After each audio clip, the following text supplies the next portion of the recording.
Bonjour à toutes, bonjour à tous. Merci d'avoir pris le rendez-vous qui vous tient en haleine du lundi au vendredi dès 12h sur RTI 1, mais que vous pouvez également suivre en direct sur la page Facebook C'est Midi et l'application RTI Mobile. Rassurez-vous, ce n'est pas un poisson d'avril que de me voir animer cette émission. Caroline Da Silva n'est malheureusement pas des nôtres aujourd'hui, mais on va essayer de rester fidèle à cette haine qu'elle nous a appris. Et pour cela, on va essayer de lui envoyer un max d'énergie parce que c'est midi. C'est midi. J'ai rien entendu, c'est midi. Voilà, là je vous sens. Je profite également pour saluer le chaleureux public voilà, de l'association des femmes dynamiques de Beago Vatican, ainsi que le fan club C'est Midi qui nous suit partout. Voilà. Alors, pour mener à bien cette émission, je ne serai pas seul. Nous avons juste à côté la sublime dame qui va nous permettre d'avoir un état des lieux de l'alphabétisation dans le monde. Bonjour Manuela. Salut Paulus, enchantée, ravie d'être parmi vous comme tous les jeudis. Ravi, vous m'avez manqué également. Oui, ben moi aussi, je suis contente de vous retrouver et puis j'envoie un gros bisou à Caro, bien entendu. Tout à fait, on lui envoie un max de bisous. Yes. Alors, juste à côté de vous, on a celui qui ne dort jamais les mercredis sans son outil de travail du jeudi. Bonjour Docteur Philo. Bonjour Paulus, ça fait plaisir d'être là. Alors, je dirais tout simplement que vous soyez Kakopige ou Calépige.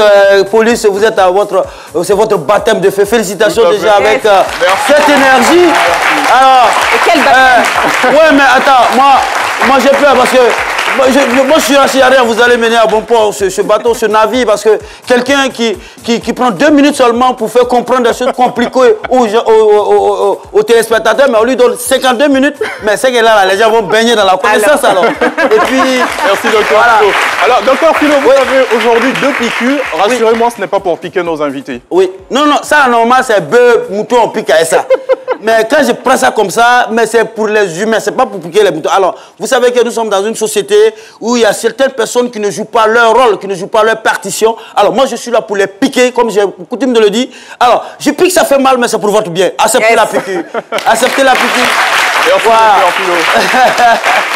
Alors, chers téléspectateurs, vous savez que les jeudis, notre émission est consacrée au sujet d'intérêt public. Et aujourd'hui, nous allons recevoir une jeune dame qui, contrairement à celles qui ont choisi de subir, on va dire, leur destin, elle a décidé de bousculer les choses pour favoriser son ascension. Je vous propose de découvrir son histoire avec la plume de Hadji Raymond et la voix de Nafi Touré. Pour tous les efforts qu'elle a eu à consentir, elle peut en être fière aujourd'hui. Arrivée à Abidjan à l'âge de 12 ans, où elle travaille chez sa tante en tant que servante, Brigitte Kwame, analphabète, lorgne subtilement les salles de classe où se rendent chaque jour les enfants de son âge, scolarisés. 5 ans plus tard, à 17 ans, Brigitte s'inscrit en cours du soir où elle parcourt méthodiquement les cycles primaires et secondaires jusqu'à l'obtention du baccalauréat en série D en 2017. Elle opte tout d'abord pour une formation en tourisme et hôtellerie aux groupes locaux à Abidjan. Consciente de ses potentialités en biologie, elle passe en 2018 le concours d'entrée à l'Institut national de formation des agents de santé INFAS, auquel elle est brillamment admise. En 2019, Brigitte entame sa formation, prévue se terminer en 2022. Future agent de santé publique, elle considère son parcours comme une victoire qui peut inspirer de nombreuses jeunes filles, dans son cas, qui butent contre le complexe de l'analphabétisme ou qui tentent déjà de se surpasser pour prendre leur place dans la société. Brigitte Kwame est en direct sur le plateau de C'est Midi. Le thème du jour est ainsi libellé. Brigitte Kwame, analphabète, je suis devenue étudiante grâce au cours du soir. Bonjour Brigitte Kwame. Bonjour monsieur. Alors nous avons en compagnie de Brigitte Kwame, Madame Joséphine Quadio. Elle est présidente des centres d'alphabétisation de Cocody. Bonjour Madame Quadio. Bonjour Paulus. Alors dans le monde, c'est environ 800 millions de personnes qui sont analphabètes, donc entre 16 et 17% de la population. Et Brigitte, vous avez choisi, on va dire, d'effacer votre nom de cette liste-là. Comment les choses démarrent? Ok, merci beaucoup. J'étais dans un petit campement à Diogolinfla et mes parents m'avaient mis à l'école à l'âge de 6 ans, CP1. Et vu la distance, j'ai décidé de ne plus aller à l'école parce que la distance était à 6 km aller matin, revenir à midi, chercher de quoi manger. C'était trop pour moi. Il n'y avait pas la possibilité de manger sur place à l'école? Ah, non, c'était non. D'accord. Pourtant, dans les campements sur la route, il y a des manguiers et autres, tout ça. C'est surprenant quand même. D'accord. J'ai dit à mon père que je n'irai plus à l'école. Il a parlé un peu, mais il m'a dit, ok, c'est ça. Vous êtes beaucoup. Tu vas, on va partir, tu vas aller au champ. Il était tellement contente. Il ne sait même pas qu'il gaspillait mon destin. Il était tellement contente. Et 5 ans après, il y a ma tante qui a pas... Mais déjà, au CP1, à partir de quel moment vous dites à votre père que vous ne voulez plus aller à l'école? Fin de l'année de CP1, il n'y a pas attamé l'année CP2. Mais si vous avez pu terminer le CP1, pourquoi ne pas attraper votre cœur, comme on dit en ivoirien, pour aller au CP2? C'était trop pour moi. C'était trop pour moi. D'accord. Et par la suite, vous allez vous retrouver à Abidjan? Abidjan. Elle allait me chercher pour qu'elle vienne l'aider. Et à la suite de ça, un jour, elle m'avait envoyé au supermarché d'aller acheter. Elle m'avait envoyé au supermarché. Il y avait entrée et sortie. Comme moi, je ne savais pas lire, je suis rentrée par sortie et le vigile m'a chassée. Moi, je suis une fille qui est timide. Quand il m'a chassée, il y avait du monde, ils ont commencé à se moquer de moi. Je me suis retenue. Je n'ai même pas acheté ce qu'il partait acheter. Je me suis retenue. Je suis partie dire à ma tante qu'il n'y en avait pas. Il était là. Un an après, je vois mes camarades sortir la nuit avec cahier dans les mains. Je leur demande, où partez faire quoi? Ils apprennent à lire et écrire là-bas. Il dit, ah, c'est une bonne chose. Je suis allée voir ma tante. Je lui ai dit, ah, tante, je vais faire cours du soir. Elle dit, ok, elle a compris, parce qu'elle n'aime pas trop insister. Elle dit, un autre jour encore, elle dit, tante, je vais faire cours du soir. Elle va apprendre à lire et à écrire. Elle dit, ok, il faut partir. Et le cours du soir, c'est déroulé dans une église. Comme c'était gratuit, ce n'était pas payant. Déroulé dans une église. Je suis partie et j'ai croisé l'encadreur. Mais déjà, avant même de croiser ces personnes qui partaient étudier les soirs, lorsque, on va dire, vous rebroussez chemin du supermarché parce que vous n'avez pas pu effectuer l'achat, qu'est-ce qui se passe à ce moment-là? Qu'est-ce que vous vous dites à ce moment-là?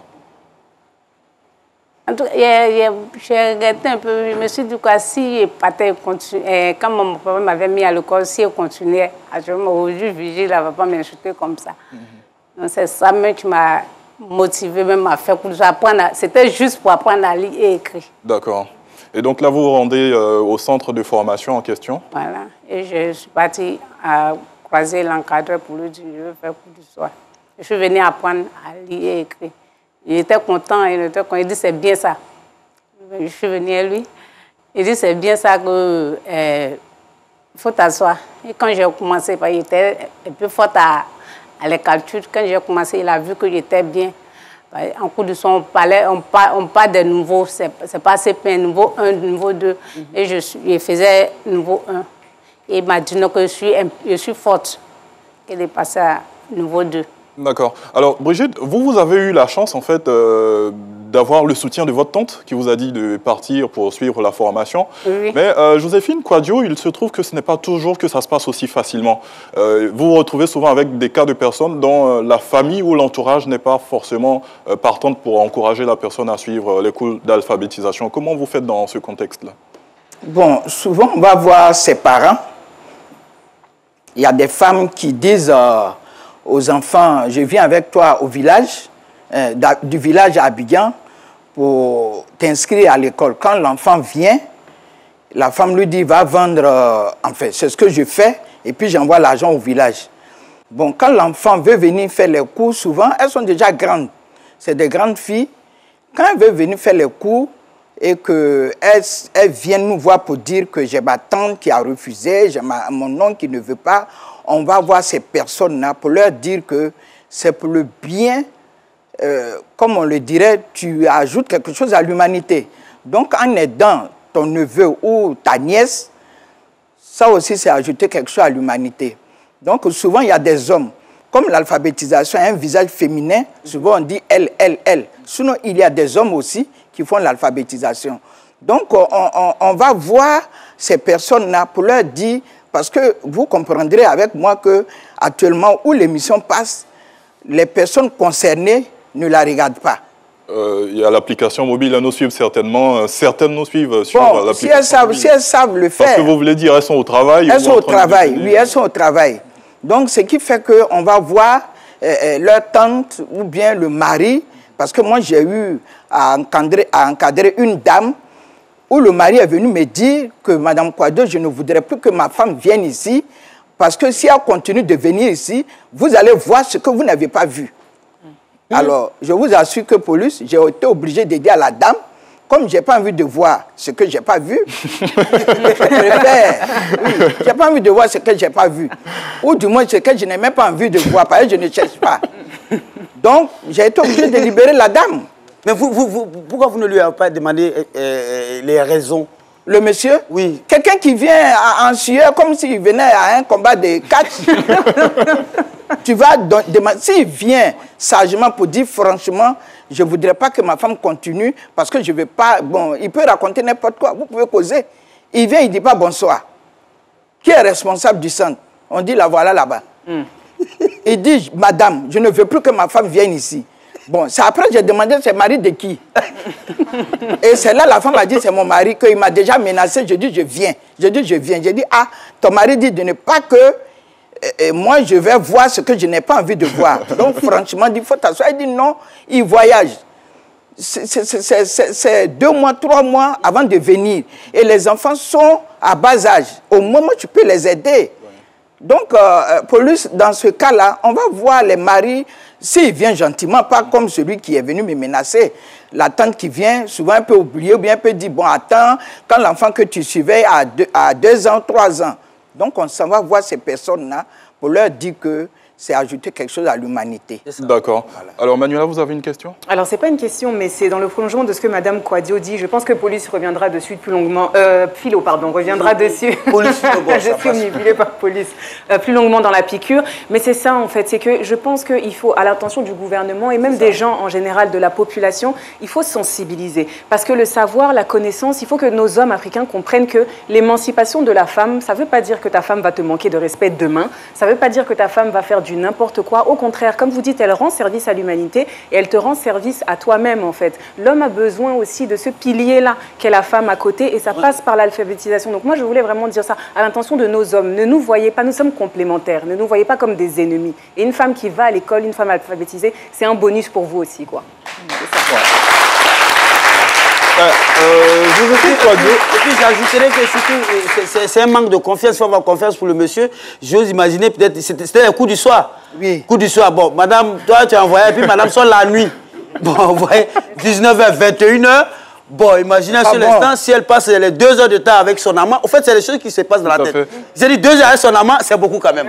C'est beaucoup quand même. Donc, il faut faire confiance à sa femme. Et puis voilà, je dirais qu'un analphabète qui se promène dans la société, qui est dans la rue, c'est un danger pour nous-mêmes. Bien sûr. Parce qu'elle est rentrée par la porte de sortie. Et on avait mis porte de poison. C'est ça. Elle allait être là aujourd'hui. C'est vrai. Voilà. Alors, Joséphine, pour aller déjà dans le sens de Manuela, pour aller au-delà du manque de respect, en allant maintenant dans le sens de Dr Philo, est-ce que quelque part, ce n'est pas la crainte que, par exemple, ces personnes qui, à la base, ont des charges à la maison ne puissent pas effectuer ces charges-là à bon escient?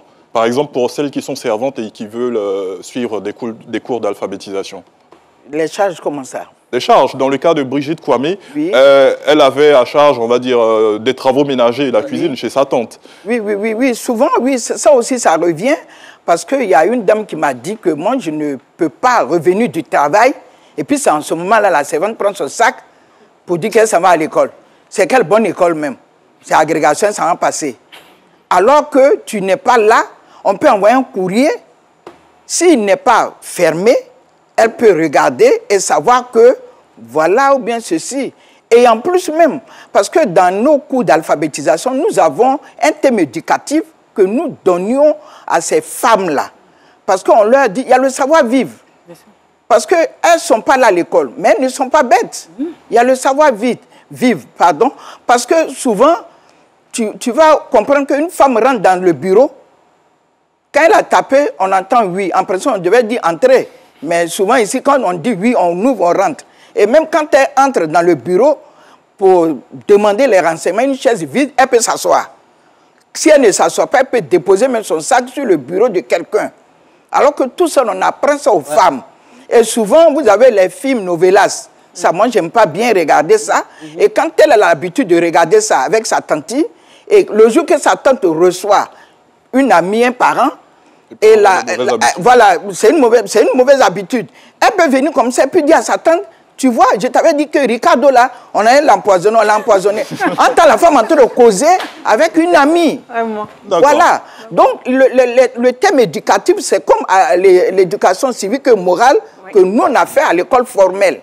Donc, cette fille-là, ces femmes-là, on leur apprend ça. En fait, ces personnes-là, parce que quand on dit cette fille, on dirait que c'est les femmes seulement. Ces apprenants-là, nous leur donnons le thème éducatif. D'accord, on comprend cela bien. Alors Brigitte, vous allez donc dans cette école, vous allez avoir votre entrée en 6e, et comment ça se passe par la suite? Comment dirais-je? Au fait, au niveau 3, mon encadreur m'a dit de passer l'entrée en 6e. Je lui ai dit non, c'était juste pour apprendre à lire et puis écrire. Continuer jusqu'à ce. Il dit non, tu peux le faire. Donc il allait voir ma tante pour dire non, ta fille, elle est bien, donc elle peut passer l'entrée en 6e. Ma tante dit, ah déjà. Elle dit ok. Et quand j'ai passé, j'étais admise, je suis partie faire la classe de 6e, 5e, je suis dessus. À la 3e, j'ai déposé mes dossiers, il n'y a pas eu de convocation. J'étais dessus un peu, j'ai pleuré, mais ma tante m'a encouragée là-dedans, elle m'encadre. Qu'est-ce qui s'est passé? C'est le centre d'alphabétisation qui n'a pas déposé les dossiers à temps? Non, je ne suis pas déposée dans une école. Voilà. Donc pour avoir convocation, mais il n'a pas déposé les dossiers à temps. Donc j'ai pleuré quand il y a d'autres personnes qui me disaient de continuer de faire la classe de seconde. J'ai dit non, que ce n'est pas une course. J'ai repris la classe de 3e pour être bien au même niveau les gens de cours du jour. Et nous, on ne termine pas le programme, on n'est pas au même niveau. En cours du jour, les cours de 8 heures, nous, on peut faire ça en 2 heures. Ce n'est pas évident. Et j'ai repris la classe de 3e et ça a marché. Bah, ça s'applaudit. Et vous n'allez pas vous limiter qu'au BEPC, vous allez continuer dans cette ascension. Mais déjà, initialement, quand vous êtes allé suivre les cours d'alphabétisation, votre ambition c'était juste savoir lire et écrire, mais vous avez les motivations de votre encadreur. Et après, qu'est-ce que vous dites à ce moment-là? Est-ce qu'il y a des choses qui vous inspirent professionnellement?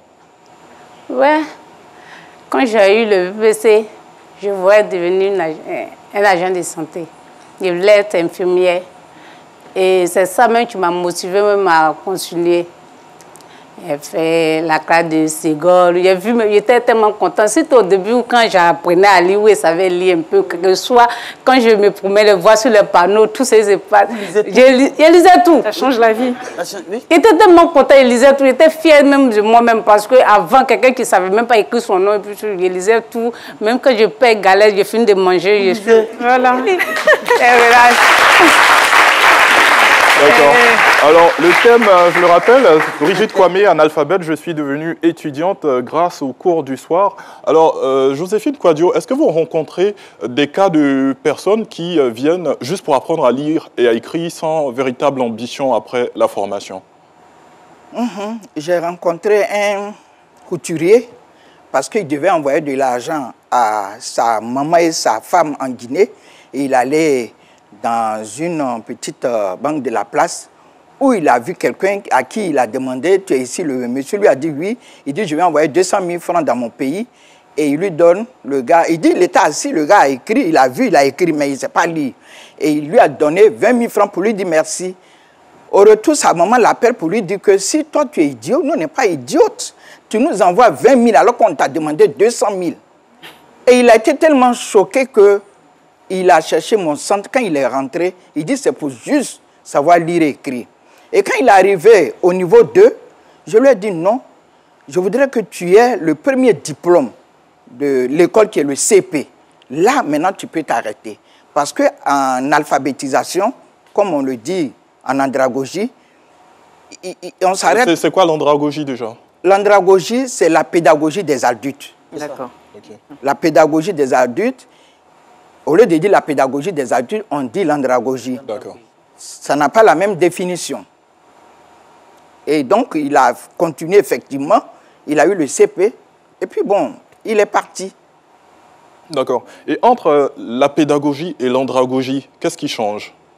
Ce qui change, parce que si, en pédagogie, Philo envoie son fils chez Mme Kouadio, qui est l'institutrice. Fin d'année, je dis à Philo que ton fils a bien travaillé, mais il est très turbulent. Donc, il va au CP2. Ça, c'est la pédagogie. En andragogie, Philo vient s'inscrire chez Mme Kouadio. Après 3 ans, il dit à Mme Kouadio, ça va, parce que ce que je voulais faire, mon objectif, c'était d'apprendre à lire et écrire. Et puis, il s'en va. Donc, ce qui veut dire qu'en andragogie, l'élève s'évalue. En pédagogie, c'est la maîtresse qui évalue l'élève. C'est la différence. Et l'andragogie aussi, c'est ce qu'elle a vécu parce qu'elle a quitté l'école très tôt. Elle est venue les rentrer par la porte de sortie. Donc, elle a pris drap. Donc, il a fait l'andragogie. Donc, c'est certaines expériences. C'est ma petite analyse philosophique, quoi. Voilà, certaines expériences de la vie. Quand vous prenez drap de ça, vous allez à l'andragogie. Voilà, moi, c'est ma manière de voir. D'accord. Alors, Brigitte Kwame, dans la quête en fait de votre ambition, celle de devenir infirmière, vous poursuivez ainsi les cours après le BPC, la classe de seconde, jusqu'en terminale. Ouais. La terminale, il est tapé pour tout, comme on le dit, il a échoué. Première année, j'ai échoué. Parce que quand je suis partie à l'examen, j'ai vu qu'il y a les sujets, je n'ai pas vu. Parce qu'en cours du soir, on ne voit pas tout, les sujets, je n'ai pas vu.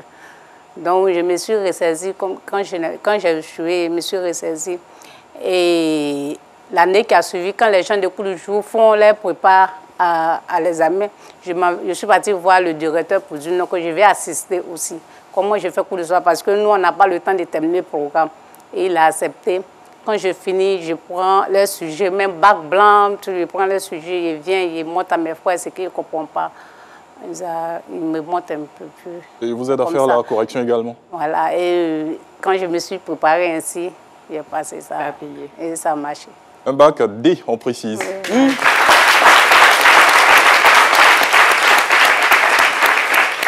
Donc, petit à petit, notre analphabète gravit les échelons, CEP, BEPC, bac. Et là, elle ne va pas s'arrêter au bac. Ok. Je suis partie m'inscrire en première année de BTS Tourisme Hôtellerie. Et première année, j'ai fait la première année, deuxième année, pour payer, c'était un peu difficile. Et j'ai vu mon mari épouse, je lui ai dit, ah, comme on n'a pas les moyens pour payer, j'étais en groupe local, c'était un peu cher, on n'a pas les moyens pour payer. Si je pouvais passer le concours de l'INFAS. Et il a accepté. Et c'est ainsi que je suis entrée. Dieu m'a fait grâce. Je suis entrée. Et le concours a marché. Voilà. Comme quoi. Alors, Joséphine Kouadio, quel est le niveau moyen en fait, auquel se limitent la plupart des personnes analphabètes qui s'orientent vers les centres d'alphabétisation? Elle a eu la chance d'aller jusqu'en terminale, avoir son bac, mais ils n'ont pas tous cette chance-là. Oui, mais moi, j'ai eu une de mes élèves qui a eu le CEP, le BPC, le BTS Communication, qui travaille dans une société de la place. Il y a une même qui est dans une société de la place, la banque aussi. Mais ce que je voulais dire, chaque fois que Brigitte parlait, elle disait qu'on ne terminait pas les cours. C'est pour cela que, parce que l'UNESCO a donné 2 heures. Voilà, l'UNESCO nous a donné 2 heures. Mais nous-mêmes, on motive ces apprenants-là pour leur dire, il faut que vous continuiez les études. C'est-à-dire que quand tu arrives à la maison, il faut prendre le livre. Ou bien si tu as un frère qui est au CM1, il faut que tu te mettes au même niveau que cette personne. Parce que tout compte fait, c'est des dames qui travaillent à la maison. Elles n'ont pas le temps. Or, les enfants de l'école formelle, eux, ils ont 8 heures. Ils n'ont que ça à faire. Donc, alors qu'avec les cours d'alphabétisation et les cours UNESCO, parce qu'après alphabétisation, de la 6e à la terminale, on passe à l'UNESCO. C'est toujours les mêmes 2 heures. Quelquefois, il y a des profs qui ne viennent pas.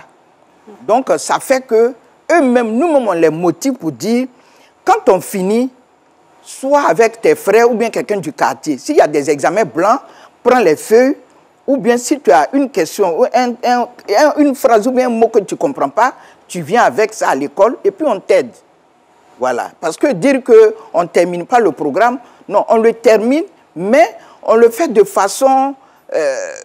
par exemple, on fait 3 évaluations. Une première évaluation, 3 mois. Deuxième évaluation, 6 mois.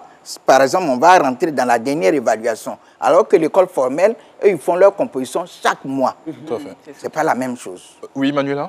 Madame Kwadio, je voulais vous demander, dans ce système-là d'alphabétisation, est-ce que l'on retrouve le corps enseignant traditionnel Est-ce que les professeurs sont aussi qualifiés, autant qualifiés que dans le système traditionnel, ces professeurs qui donnent des cours du soir là? Non, on les appelle les animateurs, mais au moins ils ont une formation. D'accord. Parce qu'en général, en Afrique, on n'aime pas se former et s'informer. Même quand tu es déjà dans la chose, il faut aller te former. Parce qu'il y a toujours des nouvelles choses. Hein. Donc, les animateurs de l'alphabétisation, on les appelle les animateurs, les facilitateurs et puis les modérateurs. Parce que, comme elle a dit tout à l'heure, elle est beaucoup timide. Tu peux poser une question, même si elle connaît, elle ne lève pas la main. Toi qui es l'animateur, qui es le modérateur, le facilitateur, tu dois savoir gérer. Tu dois savoir que Philo peut aller, mais il a honte des filles. En tant la fille qui est là aussi est gênée. Donc, ils sont formés. Ce n'est pas pareil qu'un enseignant ou bien un directeur d'école.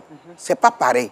Parce que quitter l'école formelle, aller dans l'alphabétisation, parce que nous avons nos livres qui n'ont rien à voir avec l'école formelle.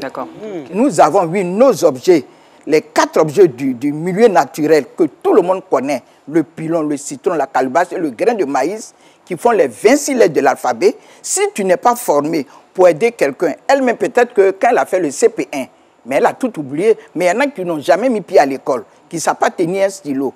Donc ces personnes-là, vraiment, on les aide. Après 3 mois, quand la personne s'est écrit son nom, c'est une satisfaction. D'accord. On aura l'occasion de prolonger les échanges. Vous avez également parlé des difficultés à assimiler les cours, notamment avec les charges à la maison. Du coup, Brigitte, on a envie de savoir comment vous y êtes pris en termes d'organisation entre les cours d'alphabétisation et les charges que vous aviez à la maison. Ça, tu t'organises. Je me lève très tôt le matin, je fais mes travaux ménagers. Quand je finis ce que je dois faire. Toujours quand je suis à travailler, mon cahier n'est pas loin. Mon cahier n'est pas loin. Si, par exemple, j'ai mis ma sauce au feu ou bien ce que je fais faire, il y a un bout du temps, je prends mon cahier et je révise. Est-ce que vous avez véritablement le temps d'apprendre quelque chose pendant ce petit temps-là? Ouais, c'est à toi de t'organiser. Quand tu... Sauce à cahier, sauce à cahier. Ça peut le faire. La sauce est au feu, tu n'as pas tapé la sauce. Ça, et puis c'est une question de volonté. Tu mets voilà, c'est une question de volonté. Votre mari, il a moyen beaucoup de sauce salée. Non. C'est pas évident. D'accord. Quand tu veux, c'est une question de volonté, comme quand c'est bien dit. Quand tu veux la chose, quel que soit... En tout cas, tu peux trouver les opportunités, arriver. D'accord. Alors, Joséphine Kwadio, tout comme Brigitte Kwame, avec vous, on essaie de faire la promotion de l'alphabétisation, de parler de son importance. Eh bien, à la télé, nous également, on essaie de faire la promotion de certaines choses qui pourraient échapper à nos téléspectateurs, et c'est forcément dans cet encart commercial. Envie de vivre le bonheur au réveil. On espère que vous êtes bien installés, vous êtes bien assis pour un matin bonheur assez spécial. On va commencer donc de concert cette journée avec beaucoup de bonne humeur et de l'entrain à mettre au travail. Commencez votre journée avec Matin Bonheur. Matin Bonheur, c'est l'actualité d'ici et d'ailleurs. Des rendez-vous santé, culture, coaching, investissement, droit, finance, famille, pour informer, éduquer et divertir. Du lundi au vendredi à 6h25 sur RTI 1. Matin Bonheur, un pur bonheur. Passez des moments exceptionnels toute la semaine avec C'est Midi. Depuis toi face, tout se rattrape demain. Et c'est dans le travail que tu vas réussir ton savoir. Lundi, c'est inédit. Des invités font des surprises à leurs proches en direct sur le plateau. Mardi, émotion. Des confidences, des témoignages émouvants, vos histoires de vie. Mercredi, jour de chronique. Faites le plein des cultures et découvrez des invités inspirants et modèles de notre société. Jeudi, le grand déballage. Des sujets de société qui vous interpellent avec la présence d'experts pour vous éclairer. Vendredi, c'est la grande finale. Le show pour célébrer des personnalités nationales et internationales. Hommage exceptionnel. À 12h, retrouvez C'est Midi avec Jean-Michel Aunin du lundi au mercredi et Caroline Da Silva jeudi et vendredi sur RTI. Alors, le thème du jour est stipulé comme suit. Brigitte Kwame, analphabète, je suis devenue étudiante grâce au cours du soir. Dans la première partie de cette émission, on a eu l'occasion de savoir comment, après le CP1, elle a dû arrêter les cours pour ensuite poursuivre jusqu'à obtenir son CEP, ensuite le BEPC. Et le bac, elle nous parlait tantôt de l'organisation qu'elle avait à la maison, en plus de ses charges domestiques. Mais apparemment, je pense que ce qui a facilité la tâche dans votre cas, c'est que votre tante était très réceptive. Est-ce qu'il n'y a pas eu des fois où des disputes du fait du temps que vous devriez consacrer, par exemple, à vos études? Non. Au fait, ma tante m'a beaucoup soutenue. Elle a vu que j'avais la motivation, la volonté. Donc, elle me soutenait. Il y a eu des moments même où je me suis découragée. Il y a les gens même qui me disaient qu'il y a d'autres même qui ont eu des diplômes, même ça y est, dans le sac. Ils ne gagnent pas de travail, tout ça là. Et d'autres aussi qui disaient, toi tu n'as pas vu dans la journée, c'est la nuit, tu vas voir clair, tout ça là. J'ai eu des découragements, mais je ne me suis pas laissé aller. D'accord. Alors, tout à l'heure, au cours de nos échanges, on a pu comprendre que vous étiez passionné en fait par le domaine de la santé. Pourtant, après votre bac, vous avez décidé de vous orienter dans la filière tourisme et hôtellerie. Pourquoi ce choix? J'aimais beaucoup la cuisine. J'aimais beaucoup la cuisine. Donc, je me suis dit quoi, comme on dit concours de Côte d'Ivoire, pour avoir c'est dur. Donc, je me suis dit qu'attends, je veux faire tourisme, hôtellerie là, au moins peut-être un peu. Mais j'ai vu que c'était archi faux. Quand Dieu veut t'élever à rien de tel, j'ai présenté une fois et puis ça marchait. D'accord. Moi, je pense que son parcours est très inspirant et ça mérite des applaudissements énormément. Ouais. Oui, docteur Philo. C'est pourquoi je voudrais saluer la maman qui est sur le plateau. Oui, madame Joséphine Kouadio. Madame Joséphine Kouadio pour le travail qu'elle a là-bas, parce que ce qu'elle fait, c'est qu'elle participe à l'évolution même de l'humanité. Ça, c'est ça. Parce que, en même temps, je vais dire que non seulement elle contribue au développement de la Côte d'Ivoire, elle aussi, elle s'épanouit à travers, parce qu'elle en parle avec passion.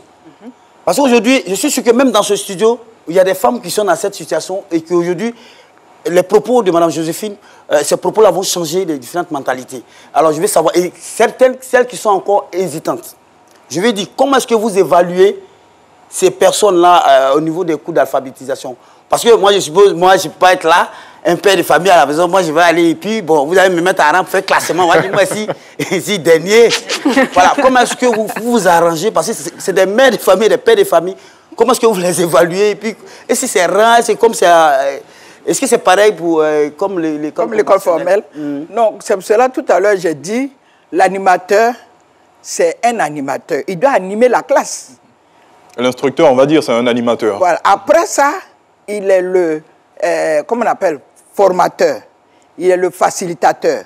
Donc, il faut faciliter. Donc, quand on fait les évaluations, par exemple la composition, on ne vous met pas en rang.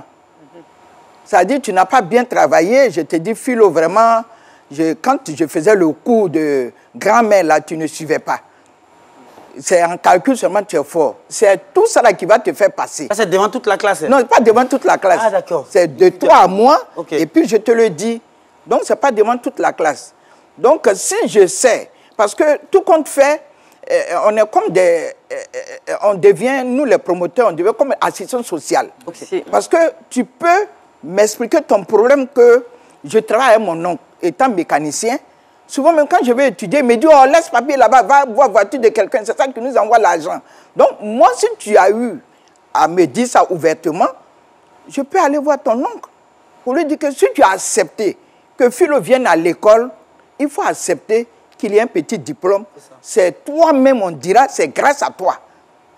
D'accord. Okay. Alors, Joséphine Kouadio, l'analphabétisation, il faut dire que ce n'est pas qu'en Côte d'Ivoire. On a de nombreux cas partout dans le monde. D'ailleurs, nous le disions, le pourcentage est estimé à entre 16 et 17% de taux d'analphabètes dans le monde. Voilà. Et justement, nous allons nous tourner vers Manuela Pokosi Koulibaly pour un état des lieux de l'alphabétisation dans le monde. Manuela Pokosi Koulibaly, c'est la chronique du jeudi. Alors pour ceux qui nous rejoignent maintenant, nous parlons alphabétisation et le taux d'alphabétisation correspond au pourcentage des personnes de 15 ans et plus sachant lire et écrire dans une population.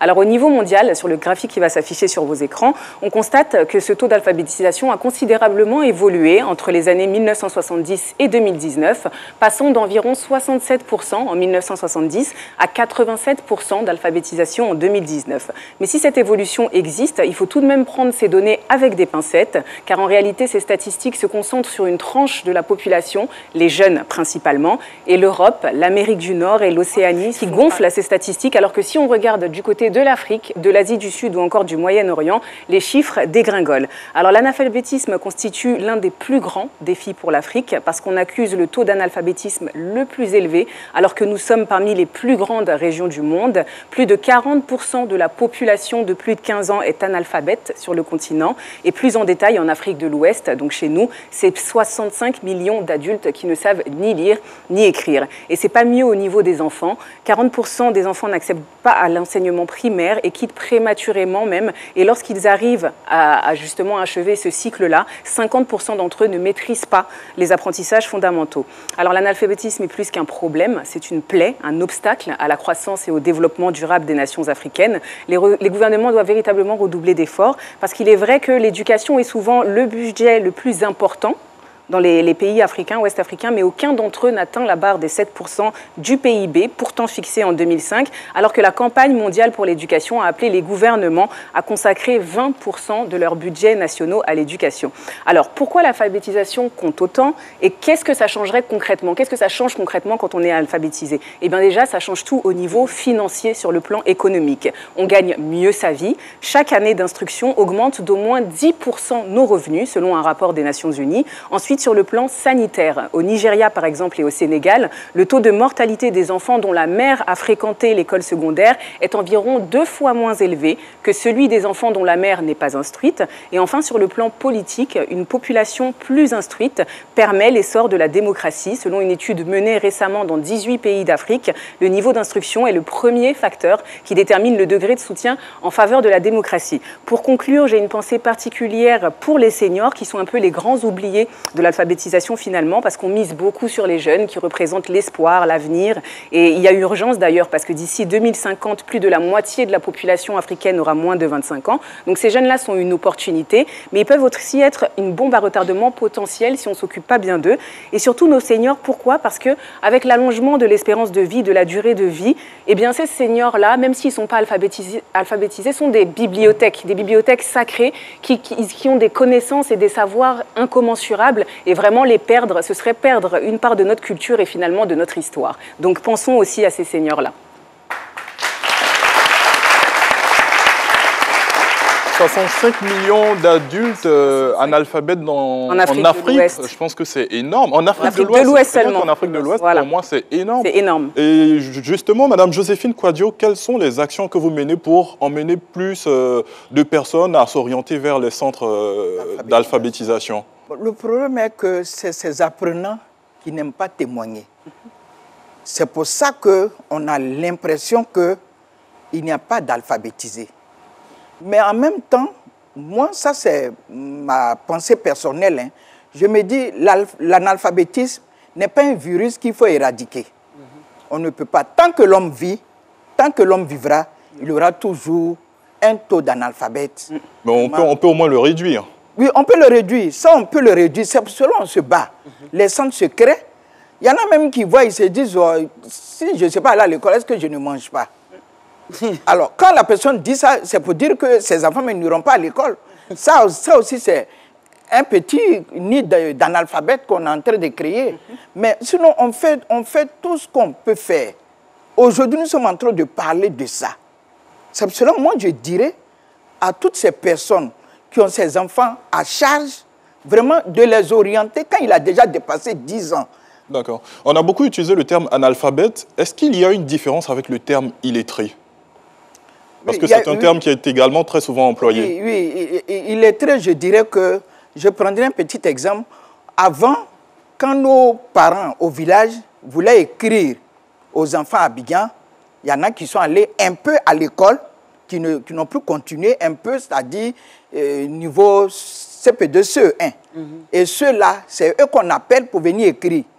Et vous allez voir que quand la personne va écrire bonjour, Joséphine, il colle tout en minuscule. Et la maman à côté en train de dire à Joséphine de m'envoyer 10 000 francs parce qu'actuellement, on n'a plus l'argent. D'accord. Donc, voilà. en termes ça, c'est la personne qui est illettrée. Alors qu'un analphabète, c'est quelqu'un qui ne sait ni lire, ni écrire et calculer dans une langue donnée. Par exemple, moi, en venant à la télévision ici, il y a certaines choses que je ne sais pas. Je suis analphabète. Et vous-même, en rentrant dans mon centre, en rentrant dans mon centre d'alphabétisation, Philo, vous êtes analphabète. Ça, c'est pas moi. Alors, ces exemples-là, elle prend sur moi. Depuis là, elle s'est parlé. Non. Oui, Manuela. Tous ces exemples-là. Oui, non, je disais, c'est ça. Et puis, c'est un enjeu, voilà, comme on disait, vraiment crucial pour l'Afrique. Et le gouvernement, de toute façon, aussi ivoirien, s'inscrit dans cette logique-là. Hein. Si je ne dis pas de bêtises, il me semble que c'est en 2016 qu'il y a eu la loi qui porte obligation sur la scolarisation des enfants. Donc, vraiment, on a saisi même déjà cet enjeu-là, quoi. D'accord. Oui. C'est bien intéressant tout ça et je pense que durant ces différents échanges, Dr Philo, il nous regardait et il était en train de choisir les personnes qu'il allait piquer aujourd'hui avec 2 piqûres. C'est clair que ça va faire mal et ça sera dans quelques instants. Remerciements encore à l'Association des femmes dynamiques de Beyago, Vatican, voilà, qui suit très attentivement cette émission et je pense qu'elles vont porter le message de l'alphabétisation auprès de leurs sœurs qui n'ont pas forcément eu la chance d'aller à l'école. Dr Philo, c'est à vous. D'accord. Alors, sans jingle, nous y allons directement ou bien... on peut attendre le jingle, on n'est pas précis. La piqûre de Dr Philo. Ah, ça fait mal. Moi, j'adore. Voilà, j'aime bien là-bas. Hein. C'est bien, c'est bordure de lagune, elle profite de la fraîcheur. C'est bon, j'adore ce coin. Les petits volets de bouteilles de gaz là-bas, quand ils volent, c'est sur l'eau, là, ils coupent pour partir. Bon, j'espère que tu ne vas pas... Vous n'allez pas piquer à Beyago. Non, je ne vais pas piquer à Beyago, mais je vais plutôt piquer les maris qui ne veulent pas que leurs femmes aillent à l'école. Surtout le monsieur qui est venu en sueur, là. Il était de quelle ethnie? Il paraît que c'est un Sénoufo. Non, je pense qu'on va laisser les ethnies, voilà. Non, c'est Sénoufo qui aime se déshabiller pour venir faire parler de femmes. Non, juste la titi un peu l'alliance interethnique, mais dit que c'est pas bien. C'est pas une femme qui parle, qui ne peut pas. Et il y a des maris qui se plaisent à dire que moi, je ne peux pas prendre une femme qui ne connaît pas piquer moi.